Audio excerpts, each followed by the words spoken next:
Pwede na magplano ng gala this weekend dahil magpapatuloy po ang magandang panahon sa mga susunod na araw.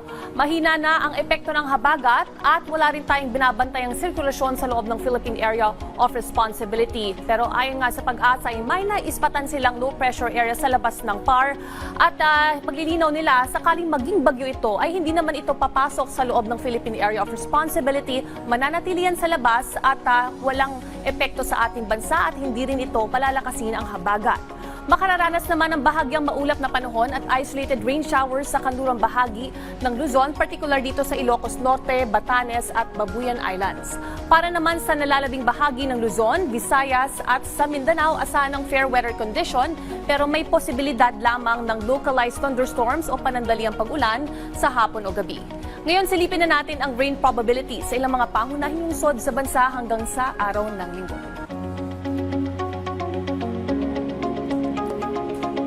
At dahil maaraw ang weekend, ito na po ang weekend weather sa ilang mga destinasyon sa bansa.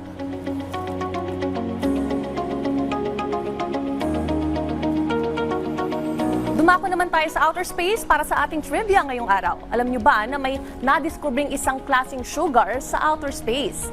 Isa daw itong raspberry sugar. Isang sugar compound na tinatawag na erythrulose ay natuklasan malapit sa gitna ng ating Milky Way galaxy. Umiikot-ikot kasama ang gas at alikabok na parang mga butil ng asukal. Ayon sa mga eksperto, ang pagkakadiskubre nito ay maaring magbigay ng mas malawak na kaalaman sa pinagmula ng buhay sa kalawakan.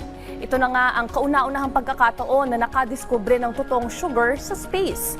Binisita ng OSIRIS-REx mission ng NASA ang asteroid Bennu at ibinalik ang mga sample ng space rock noong taong 2023. Ayon sa lead author na si Jimenez Serra, isang astronomer sa Center of Astrobiology sa Espanya, ang kanilang discovery ay isang pruweba na ang sugar maaring mabuo naturally mula sa space. Ang sugar na ito o ang erythrulose ay isa sa mga sangkap na maaring makabuo ng nucleic acids tulad ng DNA at RNA. Yan muna ang latest sa Ulat Panahon. Laging tandaan may tamang oras para sa bawat Pilipino. Panapanahon lang yan.